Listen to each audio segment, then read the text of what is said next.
Assalamualaikum warahmatullahi wabarakatuh.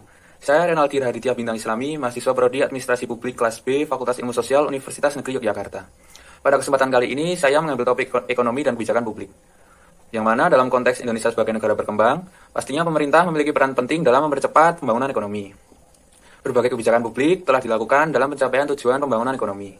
Kebijakan fiskal merupakan salah satu contoh kebijakan ekonomi yang dilakukan oleh pemerintah terhadap penerimaan dan pengeluaran untuk mencapai tujuan seperti pertumbuhan ekonomi dan stabilitas perekonomian secara umum. Tujuan dari kebijakan fiskal ini yaitu untuk menstabilkan harga, tingkat output, maupun kesempatan kerja dan mendorong pertumbuhan ekonomi. Dan kali ini saya akan mengulas penelitian tentang pengaruh pengeluaran pemerintah terhadap pertumbuhan ekonomi di Provinsi Bengkulu. Provinsi Bengkulu merupakan sebuah provinsi yang berada di barat daya Pulau Sumatera, yang memiliki 10 kabupaten kota yang terdiri dari 9 kabupaten dan 1 kota. Berikut merupakan data yang diperoleh dari Badan Pusat Statistik. Berdasarkan diagram rata-rata pertumbuhan ekonomi Provinsi Bengkulu tahun 2001 hingga 2012 tersebut, menunjukkan bahwa sebagian besar kabupaten di Provinsi Bengkulu memiliki rata-rata pertumbuhan ekonomi yang lebih rendah jika dibanding dengan rata-rata pertumbuhan ekonomi provinsi, yaitu sebesar 5,70% per tahun. Hanya terdapat 3 kabupaten yang memiliki rata-rata pertumbuhan ekonomi di atas rata-rata pertumbuhan ekonomi provinsi, yaitu Kabupaten Kepahyang, Kota Bengkulu, dan Kabupaten Bengkulu Tengah. Kabupaten Bengkulu Utara merupakan daerah dengan rata-rata pertumbuhan ekonomi paling rendah jika dibanding dengan daerah lainnya. Lalu berdasarkan diagram rata-rata pengeluaran pemerintah kabupaten atau kota dan Provinsi Bengkulu tahun 2001 hingga 2012 tersebut, diketahui bahwa rata-rata pengeluaran pemerintah Provinsi Bengkulu mencapai 686,6 miliar rupiah per tahun. Nilai ini hampir 2 kali lipat dari rata-rata kabupaten atau kota.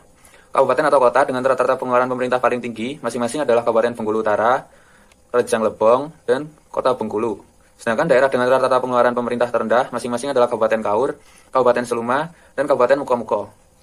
Perbedaan dan perkembangan pengeluaran pemerintah seiring dengan meningkatnya aktivitas pemerintah dalam perekonomian yang antara lain disebabkan oleh adanya perubahan-perubahan dalam perekonomian seperti pertumbuhan ekonomi, perubahan demografi, dan perubahan kegiatan sektor swasta.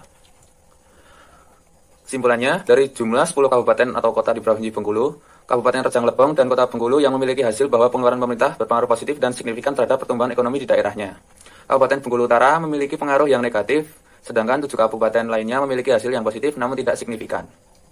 Sebagian besar kabupaten di Provinsi Bengkulu dikategorikan sebagai daerah yang baru membangun, yang merupakan hasil pemekaran pasca pemberlakuan otonomi daerah.